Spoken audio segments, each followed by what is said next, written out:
Hello. Today we're going to be talking about Qin, the Warring States. Now, I came about this book actually because on Clack Click Bang's channel, he was mentioning something about, I think it was an expo that he went to, and he saw this book there, and he made mention of it, that he'd review it eventually. I speak a little bit of Chinese, and I think ancient China is an interesting theme to play in. So I instantly went online and looked it all up, and I was rating all kinds of reviews, downloaded the free rules packet, the quick start rules, and after seeing that, I thought this game was probably the coolest one I'd seen or played in. So I instantly bought it. All the supplements, the Bestiary, the Game Master Screen, the Qin Legends, which is a book which is kind of like higher level play, and I just thought it was great. I spent way too much money all of a sudden at a game I'd never played before, and ultimately I was glad with what I had done because this game is amazing. Alright, so to get underway, the book, first it opens up with a map of ancient China and all the kingdoms kind of laid out in the capitals and minor cities. And this game focuses heavily on roleplay. It is a system that it's not structured as say D&D, but it's not as freeform as White Wolf. So that there's that simplicity in the system that you can pick up and play, and you can teach someone within a matter of 15-20 minutes. I actually taught my friend's girlfriend how to play this game. She had never played any role-playing game before.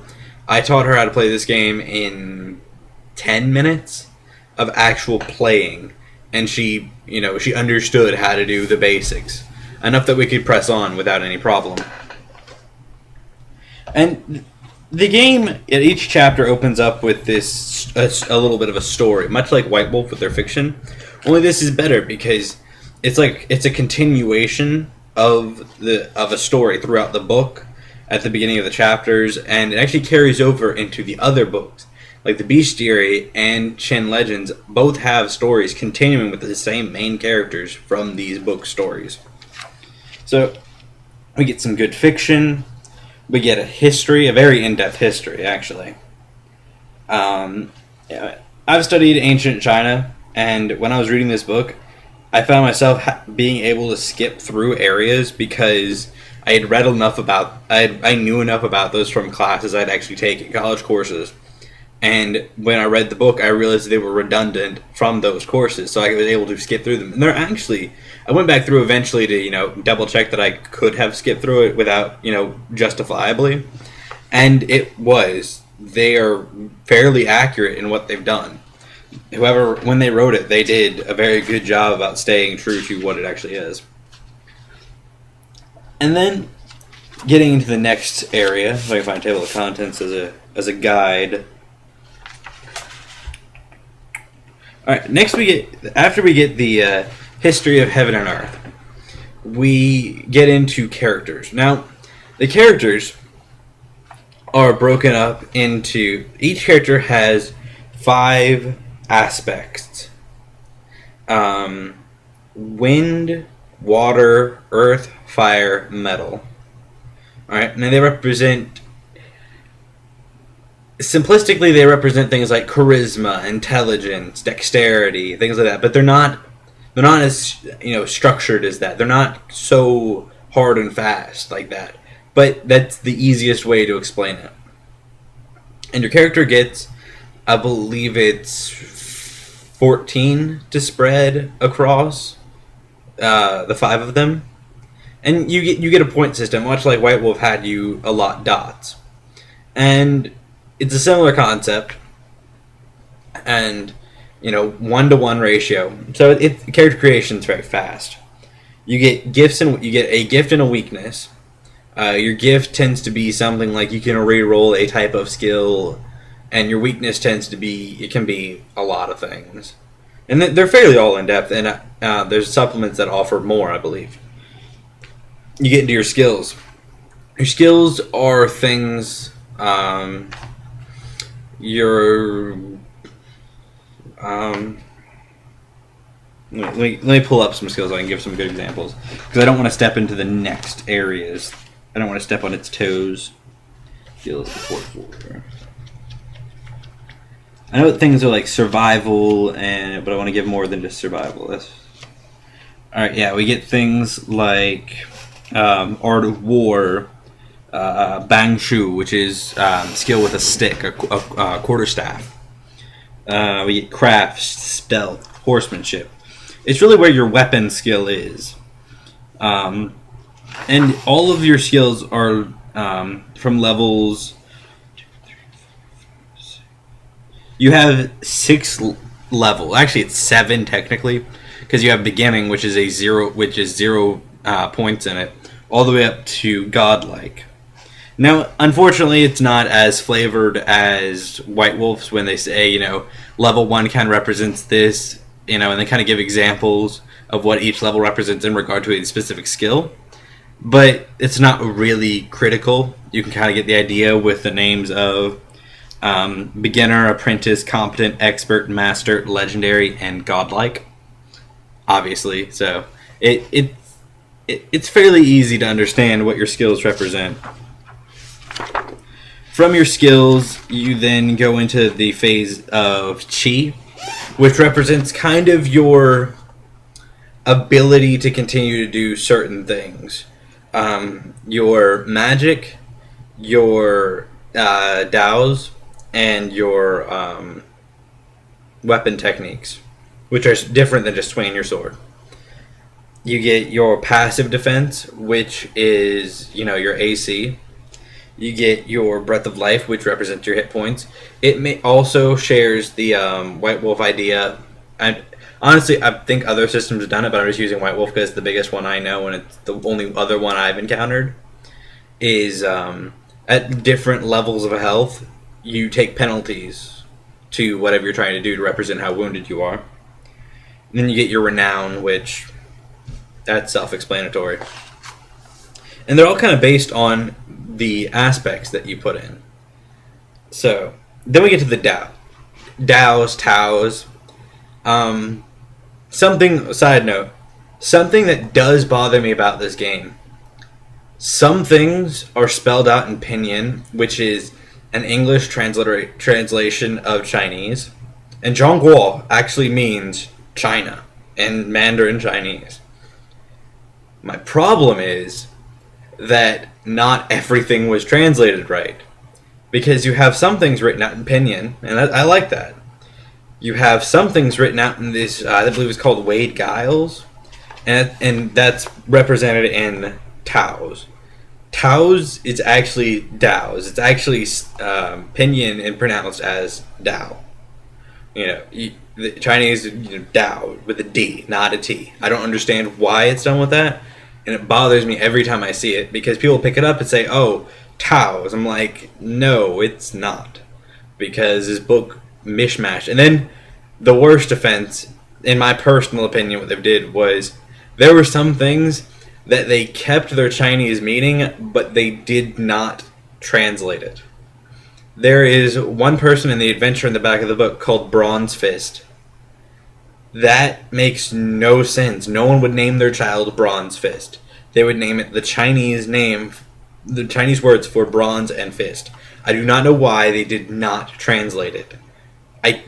It bothers me every time, because now when I have to run it, I have to go through and change those names if I want to run those adventures. So that bothers me. So if I pronounce something a certain way and it's not how it's written in the book, it's because I'm either A, pronouncing it wrong, which I don't think anything I've pronounced wrong yet, or I'm pronouncing it the actual way it should be pronounced, not how it's written though. So, but you have your Daos, and they represent. They're broken up into all kinds of things. Like the most common one is called Dao of the Six Directions, which allows you to move and attack in the same action. Which I'll get to what that means in a second. And I think one of them allows you to breathe fire, actually. One allows, I think it's in Chen Legends, allows you to turn your body into stone, so if something hits you, it deals damage to you, but that weapon breaks. So, then you get your combat techniques, your ability to trap a weapon, to disarm someone. Then you get your magic, which is broken up into 3 schools. 4 schools. Yes, 4 schools, sorry. You have external alchemy, which is potion making. Your idea is kind of the always looking for the elixir of life, immortality type thing. You have internal alchemy, which represents kind of your body's self-control. It's a very cool one. That's the one that actually allows you to throw a fireball, or it allows you to throw whatever a ball or attack or whatever your highest aspect is. So if it is fire, then you throw a fireball. If it's water, you're throwing this mist type thing. I don't know.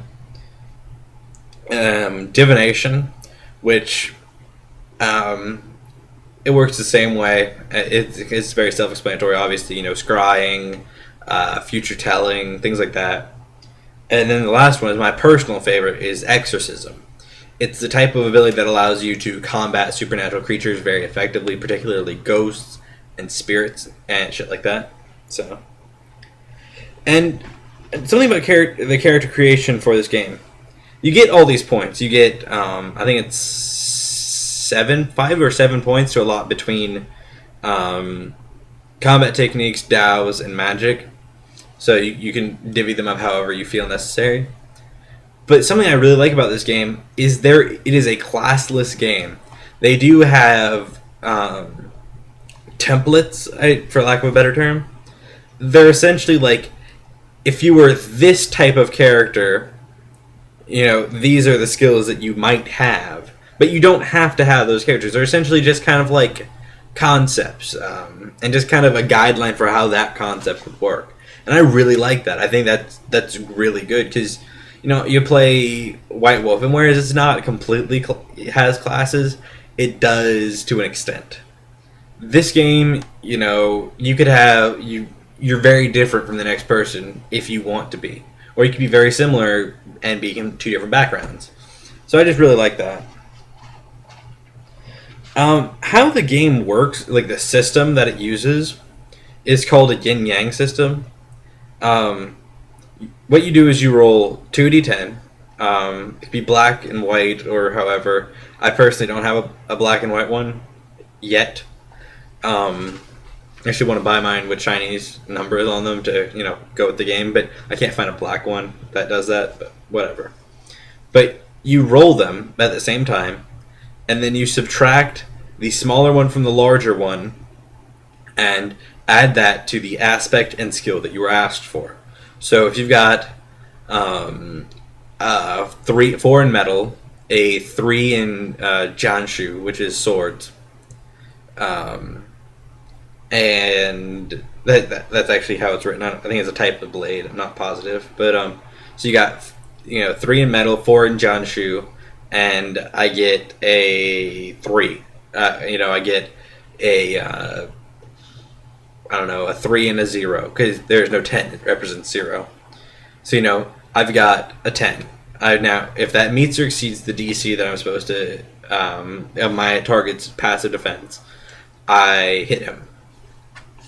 So, it's a very simple system. I personally like it. Once again, like I said, it's easy to pick up for new players. And that's pretty much how you do everything, is you roll that yin-yang. If the yin-yang die come up as the same number, 1 through 9, if they come up as the same number, it counts as a balance. And that means that you add that number to your success, and I think you pretty much always will get it. And if there's a margin of difficulty rule, which is the difference between the number that you got and the DC that you're trying to hit, however the difference is the margin of success. And if the margin of success is required, what you use is that number on the die as the margin of success. So obviously the best one to get would be 2 9s. But however, if you roll 2 zeros, it counts as a failure, a critical failure. You're unbalanced as anything, and you fail. The example they use is you're trying to sneak, and instead of sneaking, you accidentally knock down a giant gong, and so it can be fatal or non-fatal. So, and damage is determined by your weapons base damage plus your metal value. And I believe if you balance, you also get to add a little bit of... No, if your yang is higher than your yen, I believe it is, you add that difference to the damage as well. So it is critical to know which one's which when you're rolling. Obviously, you don't have to use red and white. I mean, black and white. You could use red and white or blue and green or whatever you've got. Just as long as you know. Goes into martial arts and the magics. Then it goes right back into the flavor. It details the armies of the 7 states. And fairly good detail, actually. I mean, they do say that it's not completely historically accurate right there, but what they did was for simplicity's sake. And I really like that because they recognized that they're not going to say historically accurate right here, and they felt the need to tell you that because for the rest of it they have been. So I think that's really cool, and they detail it in depth if you want to run a military campaign. I think that's really cool. Then they go into life. They go into family, mortality, funerals, social ranking, concubines, sex, the role of gender. I mean, they go into great detail, crime. They even go into the calendar, the times of the day, because they don't count in this system. They don't count how we would count. So they go into a little bit about this Jianghu, which is kind of like the jungle lawless area and how that works. It's a rough area, pretty much run by little crime families or small nobles who don't want to be in society anymore. It goes into the 3 schools of thought, which are actually called the 100 schools of thought, but it's Confucianism, legalism, and Moism. And it goes into great deal. That's actually one of the areas that I was able to skip because I had studied those in 2 or 3 classes. So I was able to actually skip through that part without losing anything. It goes into religions and superstitions, and how ghosts would really play in, and exorcists and all that stuff. And then it goes into actual buying of things. Now, they don't actually give you a set gold value to start with. They kind of just talk to your game master and find out really what he'll allow you to take with you. So that's pretty cool. It allows you to build the character that you really want without being cut back by your armor. If you're playing a soldier, obviously your starting value will be different than say the guy starting out as a peasant. But if you had to make a whole money system for each concept, then you're locking down what someone can do with it as their concept. Because they list a good bit, but I'm pretty sure if you thought about it, you'd come up with a whole different one. And why shouldn't you be able to come up with that brand new one? Actually, it also covers poisons in this, which come from external alchemy. So for those who want to play assassins, they're going to want... Yeah. But yeah, something that... it's not really useful, but it just kind of goes to show how in-depth and they really wanted this game. It tells you how much it costs to get a courtesan for the night. And whereas obviously that may not come into play a lot of times, the idea of knowing how much it would cost to add that into your game, because what if you want something to do with a brothel, or you've got a character who's got to come from a brothel, or what have you, you kind of need to know that. And to have that guideline just goes to show that they actually, they wanted you to kind of think about, they wanted you to have everything that you'd actually need to run a realistic game, or however fantastic, but holding true to how it would have been. Then it goes into a little bit about the bestiary. The DM's bestiary, the bestiary in this book, the core book, it's all right. It's not the greatest I've seen. It's very limited, but it does have enough to whet your palate to get you going with what you need. Obviously, the main focus of this game was historical. Not completely historical, but your common enemy is going to be a human as opposed to a ghost or a zombie or something else. It goes into the power behind the thrones and kind of a little bit about the formation story of some stuff. It's very just interesting to read. It goes actually at one point I skipped over one of my favorite parts.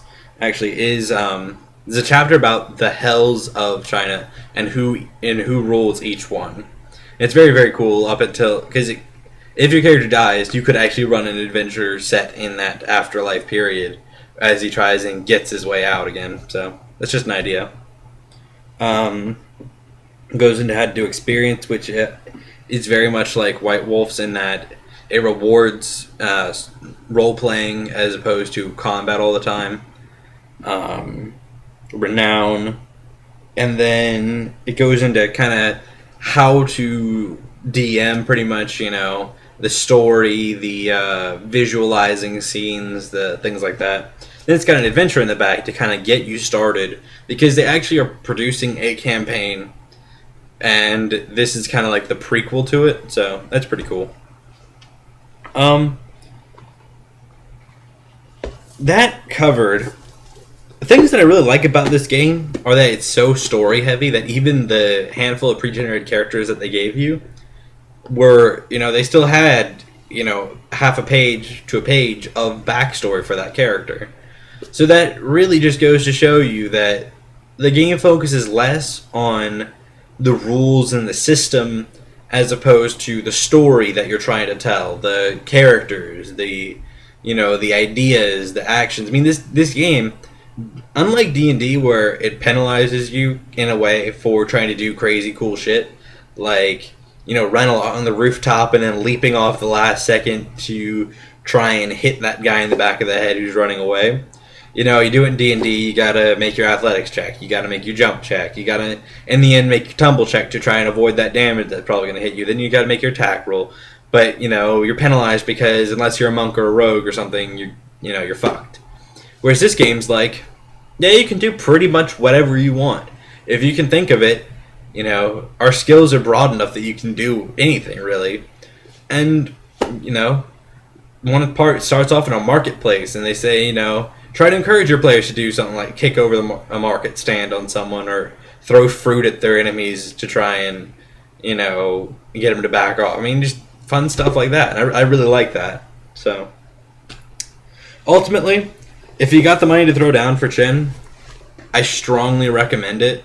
I think it's a great system, and the fact that the system is so easy, if you wanted to take it and mod it a little bit to run it in Japan, or you wanted to run it in a European setting, you could do that if you wanted to put work into it. I honestly think if you wanted to, you could if you spent the time, you could mod this into a modern styled game. If, say, White Wolf's just not doing it for you. And just kind of use White Wolf's skill list if you wanted. But, yeah. So, ultimately, I think this is a great game, and I strongly recommend it. Until next time, have a good one.